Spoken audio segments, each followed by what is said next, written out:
we do a lot of discussion about these topics with our chapters and regions and with the board of directors, but it's nice that we'll be able to share that with a wider audience here and talking about our strategic plan, our guiding northern light, if you will, that we put together over the past year or so, and also about a critical component in the strategic plan, which is PERIA. So I guess I'll turn it over to you at this point to start off the discussion about the strategic plan. The Appraisal Institute's Board of Directors at its November 11th and 12th meeting in Chicago approved this strategic plan strategies that Craig's been talking about. And that will guide the organization this year and the years beyond. So it's quite an exciting plan that was put together. Took a lot of time, a lot of effort. The adoption of these strategies is really a major step forward for the organization. And it helps us to look to the future and to measure what we're accomplishing. And will allow the Appraisal Institute to maintain its long-held position as evaluation profession's thought leader, which is huge. We've been a thought leader for 90 years, so let's continue that on. The strategic plan is a culmination of much careful thought and deliberation, and it is a critical step that we can all be very proud that has been accomplished. The plan process included input from our AI professionals who responded to surveys, focus groups, emails that told us what their membership needs are. That's what's important to us as an organization, is how can we serve our members? I can't emphasize enough just how vital that membership input was to this process and accomplishing this strategic plan and our strategies. And I want to express my sincere gratitude, I know you do as well, Craig, to all those who participated to make this happen. One of those key components of the strategic plan is an updated mission statement. I'm going to read that because I really think it's pretty cool. Our mission is to empower valuation professionals through community, credentialing, education, body of knowledge, and ethical standards. I think that's something we could all be very proud to have as our mission statement. Craig, I'd like your thoughts on the strategic plan and how its components will be used to map out the years ahead of the Appraisal Institute. Well, thanks, Sandy, and I take great pride in that mission statement as well, and the inclusive process from so many diverse groups throughout the Institute and our external stakeholders in developing this strategic plan. Anyone who's been around strategic planning, and you and I became very familiar with this in this process, knows that a strategic plan is based on the bedrock principles of an organization, the underlying, what we call core values that don't change over time.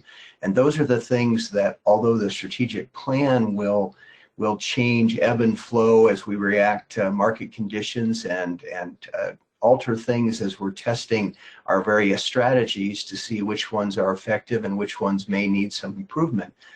The core values typically for an organization, a corporation, a country, whatever it is, remain pretty tried and true and steadfast through all kinds of different seasons and events. And we have 3 of them, and as you did, I'm going to read those because I think the groups that went together to form these, the strategic plan and everything that went into it showed great thoughtfulness in their choice of these core values. The first one is that the Appraisal Institute is dedicated to excellence, professionalism, ethics, and integrity.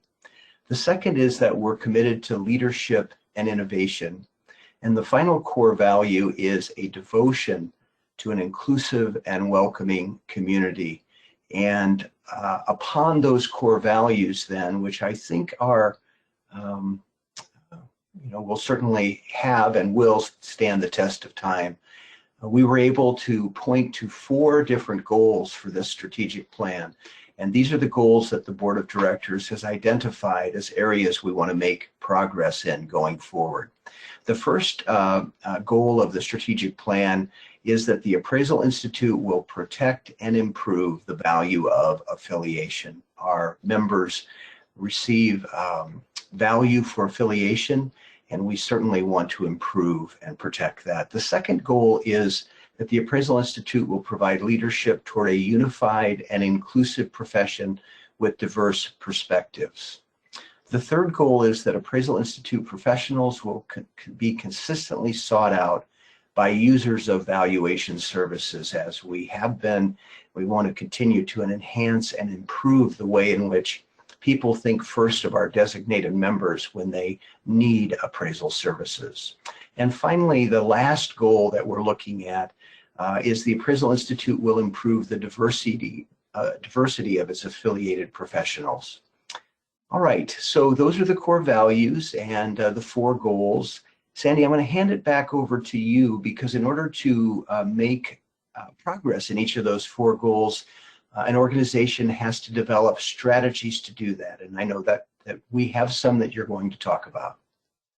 Yes, we do have some, and I kind of liken it to my to-do list every day. If I don't have a to-do list, things get dropped off there and clients aren't quite happy. So the Appraisal Institute has identified, the board of directors identified these 5 strategies here that we're currently working on. Some hopefully, and it's measurable. It's something that we can come back next year and say, we've accomplished 1 or 2 of these. First one here is modernization of our AI educational delivery system and products.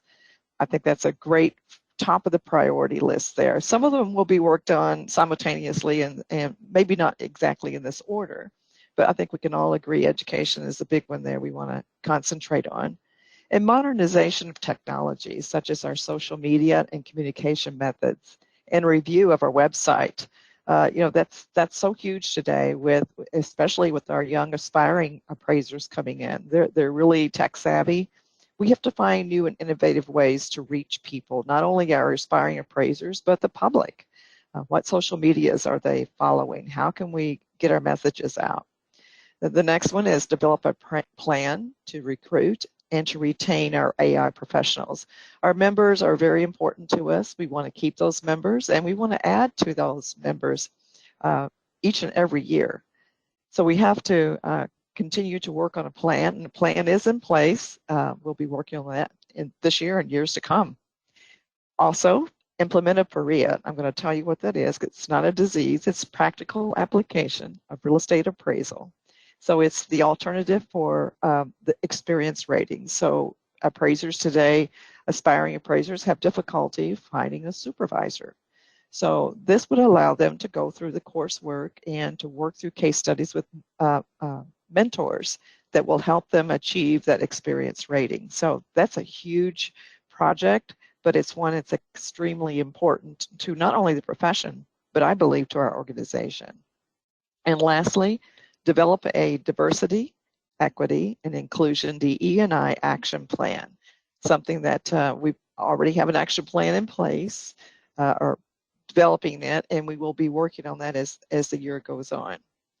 So on that note of PERIA, that's something I know you're very well versed in, Craig, so I hope you can give us a little bit more of an overview of the PERIA program. Really, the 5 things that you mentioned for strategies that allow our staff and our board to focus in on a very narrow but pointed list of areas to advance.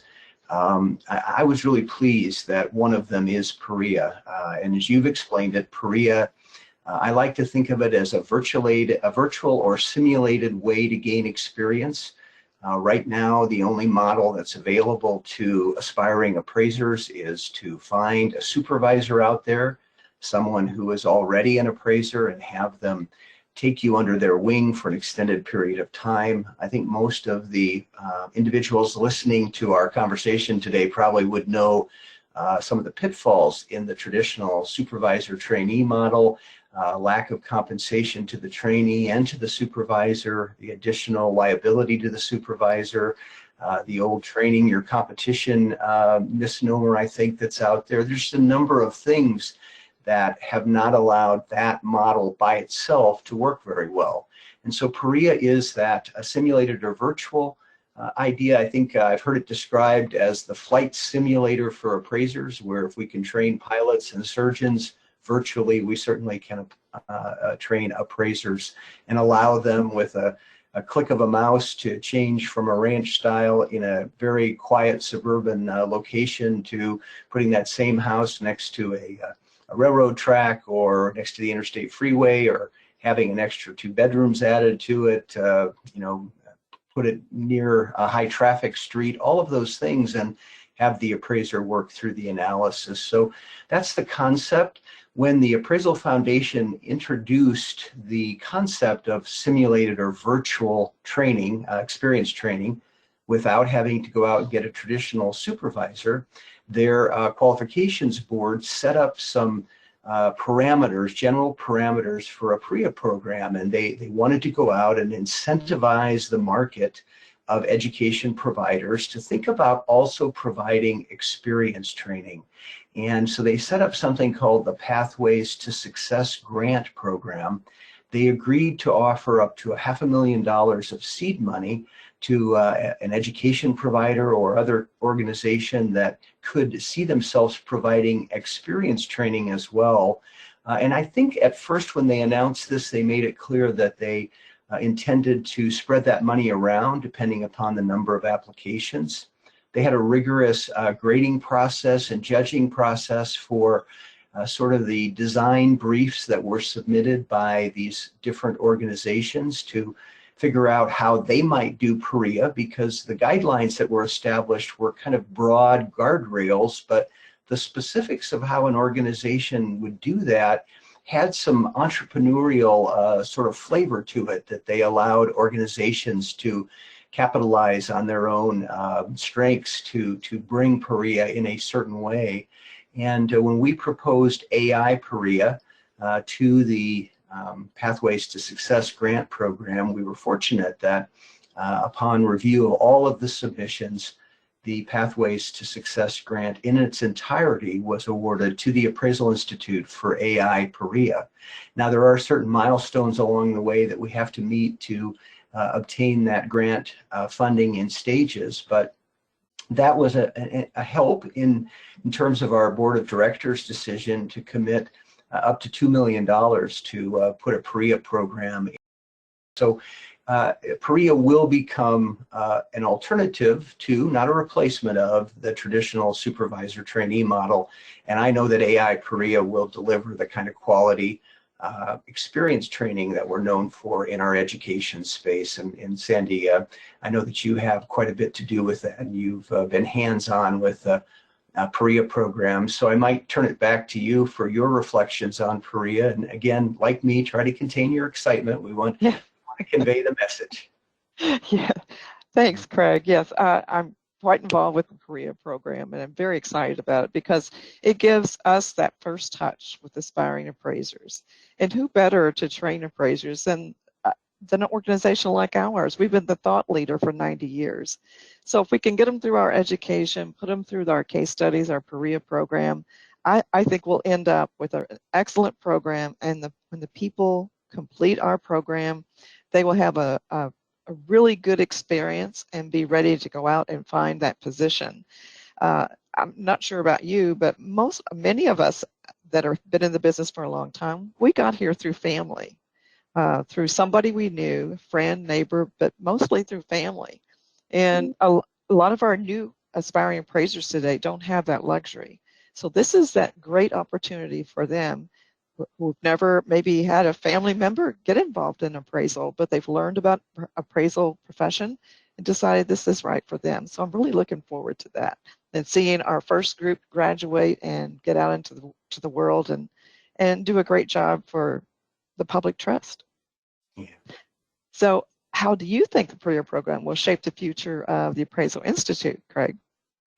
Well, Sandy, we've also got a additional effort underway that you mentioned as one of our strategies regarding diversity, equity, and inclusion, what I like to think of as equity and appraisal, and getting a more diverse population of appraisers as well as members of the Appraisal Institute. And when we go out to historically Black colleges and universities and talk about the appraisal profession to these young folks who hadn't maybe thought of that, but suddenly they develop an interest.